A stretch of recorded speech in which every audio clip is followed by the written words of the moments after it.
ஆதி என்னும் பராபரையே அன்பான மனோன்மணியே ஜோதி எனும் பஞ்சகத்தாலே சொற்பரிய கரிமுகனே தீது நீக்கும் கந்தவளே திருத்துகின்ற குருநாதர்களே 18 சித்தர்களே பண்பான பரமசிவமே ஓதியே ஜோதிடங்கள் உரைப்பதற்கு நாத விந்து வடிவாக நல்ல துணை ஆவீரே.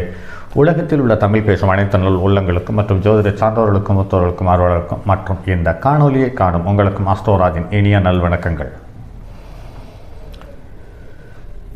தொடர் காணொலிகளாக தியாகராஜசேகரன் என்ற 1926ஆம் ஆண்டு வெளிவந்த நூலிலிருந்து தகவல்களும் பாவமும் கிரகமும் அதுக்கு பாவத்துக்கும் கிரகத்துக்கும் உரிய தொடர்பு சார்ந்த தகவல்களையே ஜோதிட துளிகளாக கொடுத்து வருகிறோம். அந்த வகையில் இன்று 10ஆம் பாவத்தினுடைய நேற்றைய தொடர்ச்சி அல்லது முந்தின காணொலியின் தொடர்ச்சி என்று எடுத்துக்கொள்ளுங்கள்.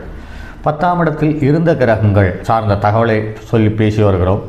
ராகு கேது இருவுக்கும் பட்சத்தில் சர்வ ஐஸ்வர்யம் உண்டு. சோர பெஞ்சாரி சங்கமன் தாசிமார்களினுடைய ஈடுபாடு கர்வி அதிகமாக கர்வத்தை விரும்பி பேசக்கூடியவன், அதாவது தற்புகழ்ச்சி உள்ளவன், வித்தையுள்ளவன், தூர யாத்திரையுடையவன், வெகு ஸ்திரீகள் உண்டு, வெகு புத்திரர் உண்டு, பிரதாபம் உண்டு, பரோபகாரி, பலம் பெற்றவன், ஜெயம் தனம் உண்டு என்று சொல்லப்பட்டிருக்கிறது.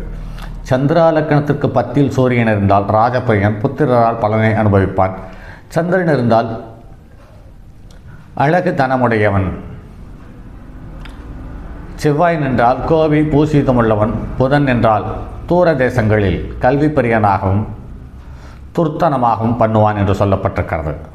இந்த குரு இருந்தால் தனம் உண்டு, யோக பாக்கியம் பிரீத்தி உள்ளவன். சுக்கிரன் இருந்தால் தனமும் போக பாக்கியமும் ஸ்திரீ வசியனாகவும் இருக்கிறான். சனி இருந்தால் வியாதியுடையவன். ராகு கேது நின்றால் நல்ல ஸ்திரீ சங்கமன், தூர தேச யாத்திரையின் மீது அதிக விருப்பம் உள்ளவன், துஷ்டனாகவும் கல்வி உடையவனாகவும் இருக்கிறான். 10க்கு அதிபன் 2ல் அல்லது கேந்திரங்களில் அல்லது 11ல் உச்சனாக இருந்தால் நானா விதத்தில் திரவியம் வந்து சேரும். 10ஆம் இடத்த அதிபதி சூரிய அங்கீசமானால் காய்கறி கிழங்கு கனி வர்க்கம் பயிர் செய்தும் வியாபாரத்தினாலும் வைத்தியத்தினாலும் சிறப்பான வேலைகளினாலும் உத்தியோகஸ்தர்களை அனுசரித்து திரவியம் தேடும் தன்மை உள்ளவனாக இருக்கிறார்.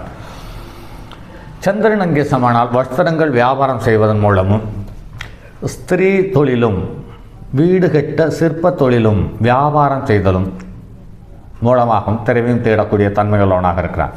செவ்வாய் அங்கேசமானால் மந்திர உபதேசத்தாலும் ஜோசிய சாஸ்திரங்களாலும் ஆயுதம் நவரத்தின பரிபாஷைகளினாலும் திரவியம் தேடும் தன்மை உள்ளவனாக இருக்கிறார். புதன் இருக்கும் பட்சத்தில், அதாவது சந்திராலக்கணத்திற்கு ராசிக்கு 10ஆம் இடத்தில் புதன் அங்கிசமானால் எழுத்தாளனாகவும் மற்றும் பத்திரம் சம்பந்தப்பட்டது மற்றும் கல்வி சம்பந்தப்பட்டது மற்றும் வைத்தியம் சம்பந்தப்பட்டது, அதாவது பழைய கால வைத்தியங்கள், நாட்டு வைத்தியம், சித்த வைத்தியம் சம்பந்தப்பட்ட மருந்துகளை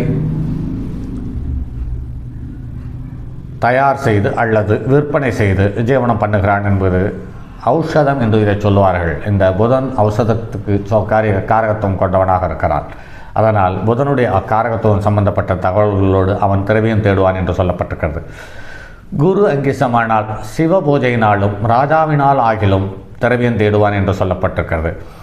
சுக்கிரன் அங்கிசமானால் நவரத்தின வியாபாரத்தினாலும் ஆன குதிரை, எருமை முதலான 4 கால் ஜீவனங்கள் மூலமாகவும் ஸ்திரீ சங்கையாலும் திரவியம் தேடுவான் என்று சொல்லப்பட்டிருக்கிறது. சனி அங்கேசமானால் ஆளடிமையாலும் சேவகாவிருத்தியாலும் புஞ்சை தானியங்களாலும் சுமை சுமத்தும் வைத்திய தொழிலாலும்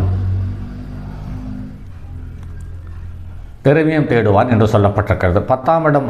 10ஆம் இடத்தில் சூரியன் இருந்தால் பிதாவினால் தேசம் பொருளாதாரம் சேரும் அல்லது பிதா அப்பா இந்த ஜீவனஸ்தானத்திற்கு வழிகோடுவதாகவும் அல்லது பரிபூரணமாக உதவி செய்வதாலும் அல்லது ஆதரவு கொடுத்தாலும் அந்த செல்வம் செல்வாக்கு சேருவதற்கு வாய்ப்பு இருக்கிறது. அது 10ஆம் இடத்தில் சந்திரன் இருக்கும் பட்சத்தில் மாதாவினால், அதாவது அம்மா வகை சொந்தங்களால் பொருளாதாரம் சேரும்.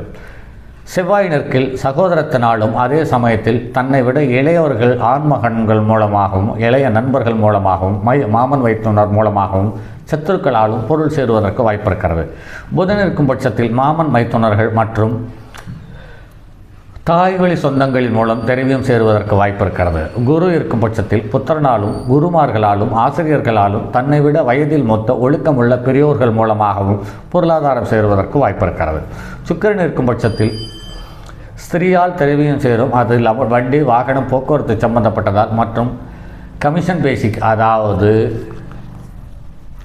கழிவு என்று சொல்லக்கூடிய